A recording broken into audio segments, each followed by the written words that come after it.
growing up. Yeah. Something that stood out to you was that walk to school where you'd pass these private homes, single-family homes, yeah, and duplexes, and then yeah, one time when you asked a girl out from another yeah, side of town. When I think I was 17 or 18, I met a girl, and I had borrowed my father's car, and I was picking her up to go out. Rang the bell, I walked in, she wasn't ready, and her father said, nice to meet you, etc.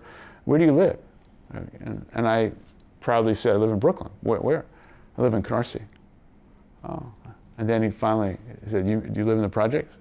And I saw his face just completely change. And the judgment was, you're not the right guy for my daughter. Even though I was 18, 19 years old. I never forgot that. I wish to this day I could have met that guy many years later and said, you know, I don't know if you remember me or not, but I took your daughter out when I was 18 or 19 years old, and you shamed me for coming from the projects. I think whenever I go back to Canarsie and go back to the projects, I am of two minds. I am very, very proud of having come from that place and achieved what I have. There's a badge of honor for those of us who grew up in the projects, because we know what that life was like. But when I'm there, I can feel the scars that I carry kind of opening up a bit, because I do have significant bad memories of things that occurred. I grew up with a lot of shame and a lot of insecurity as a poor kid living in the projects. How do the insecurities come out in you today? I think the achievement of Starbucks is you know, there are 37,000 stores in 84 countries, but it takes a level of drive and intensity, and that drive and intensity is in my case based on trying to prove something to myself and maybe to the world, based on having the insecurities and vulnerabilities and the scars of being a poor kid and the lifelong shame of that never leaves you. I try and use it as a strength as opposed to a weakness. And I think for years it was a weakness, because I did have a kind of a chip on my shoulder about being embarrassed or devalued for where I came from. I know you guys had a complicated relationship, but what did your dad teach you about work ethic? That's a complicated question. My dad wasn't lazy, but he wasn't a hard worker. My dad was damaged. PTSD was not something anyone understood. My dad went to the war at 18, 19 years old. Who knows what he experienced in the South Pacific?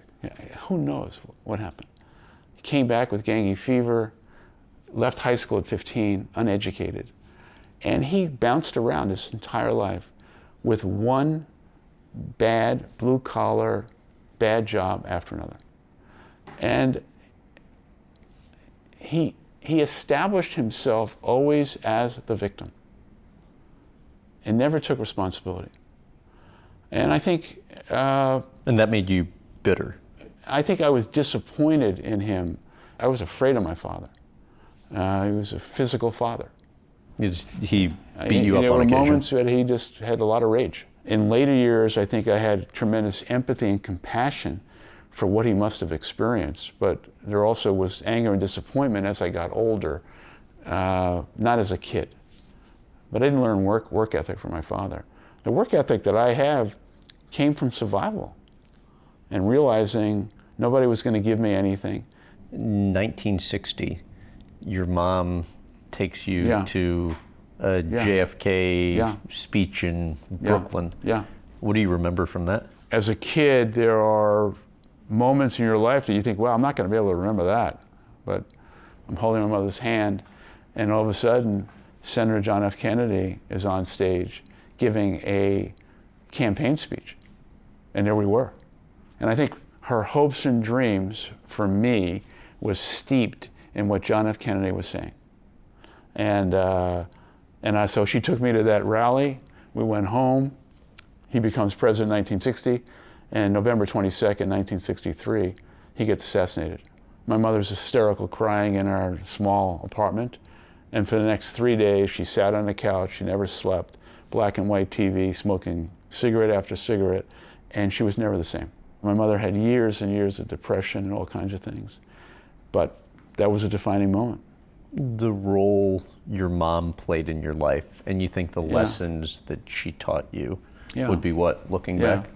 So on one hand, I'm talking about my mother's depression, but the other, my mother was, she was kind of a force unto herself. I mean, she kept the house going because my father was kind of in and out of just a lot of bad jobs and stuff. She had an ongoing belief that I was going to be the first person to go to college, and she had an ongoing belief in me. So my self-esteem came from her. And unfortunately, both my parents, my father especially, my father died in '87 when he was 65 from lung cancer, and my mother died many years later, but for a number of years she suffered from ongoing dementia. So both my parents, my father for sure, my mother a little, they never kind of realized the success of their son.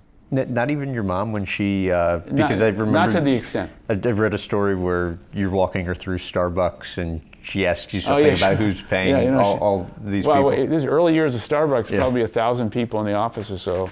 And one day we're walking through there and her naivete, she says, "Do all these people get paid?" And I said, "Yeah, Mom, they do." She said, "Well, do you write the check for all these people?" "No, I don't do that, Mom.